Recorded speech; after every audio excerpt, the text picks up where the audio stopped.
Same group of friends to make this second trip. But this time it was in the middle of the week. And lo and behold, when it came close to the time to depart, we found out that none of our friends could make it. Worked weeknight.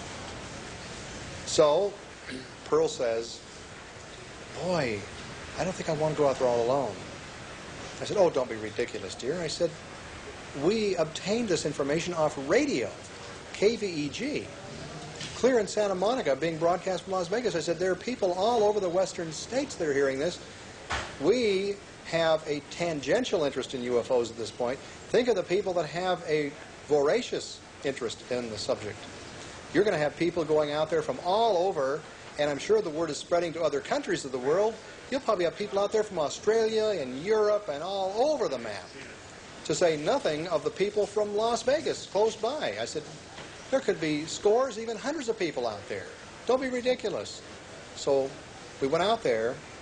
We were all alone.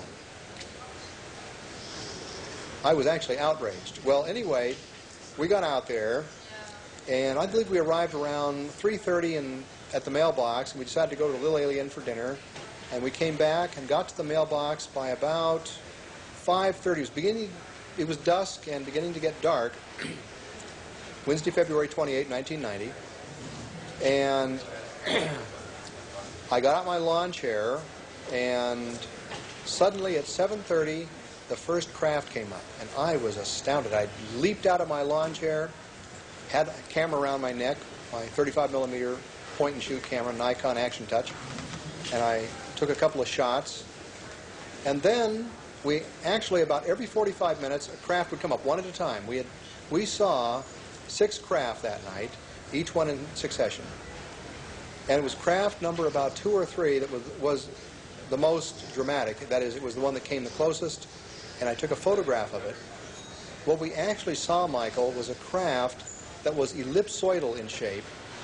It was pulsating brightly, and while we couldn't see the outline of the craft, the strict outline, we saw this very brightly pulsating ellipsoid.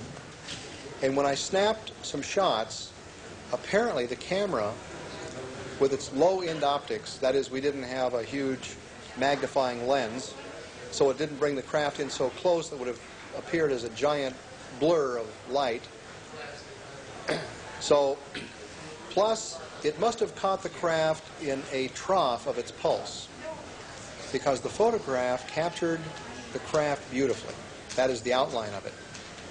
So it was just a fluke of being at the right place at the right time and having the right optical setup. Going to Bloom Lake, Area 51. What happened to you on this night? Well, on that night, February the 21st, 1990, I accompanied a crew from Nippon Television Network to witness a test flight of an object over Groom Lake, which is known as Area 51. We arrived at the site around just after sundown, because according to the information given to us on that same day when we visited Mr. Lazar at his residence, he said that if you go there after sundown and stand near the mailbox area of Highway 375, looking south towards Groom Mountains and also to the Jumbled Hills, you will see test flight of these objects. And lo and behold, when we arrived at the scene, exactly around 6:45 or so, we started seeing, we suddenly started seeing an orangish, yellowish light suddenly appear on top of Jumbled Hills, making a motion to the right for about 15 seconds or so. Next, exactly at 8:15 p.m., we had another sighting of the same object that suddenly appeared on top of Jumbled Hills, came up above the hills, and made its appearance, went slightly to the right side, and at that juncture in time, it made a sudden descension and a back turn which I estimated to be possibly about 5,000 feet sudden descension, a back-turn descension.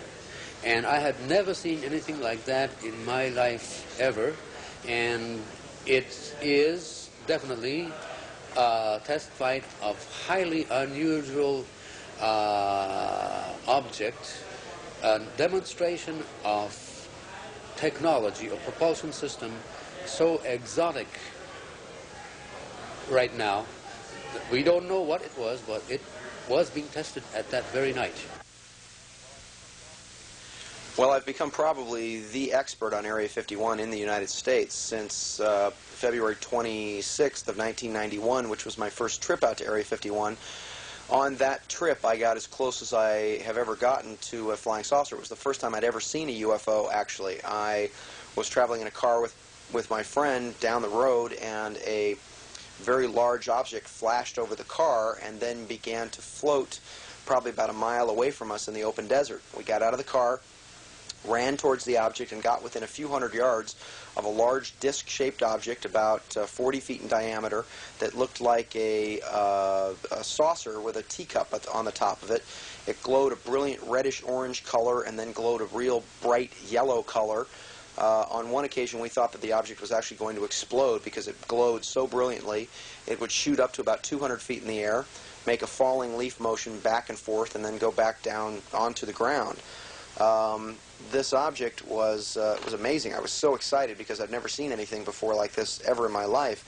We got our faces burned. We had a mild case of radiation poisoning after that.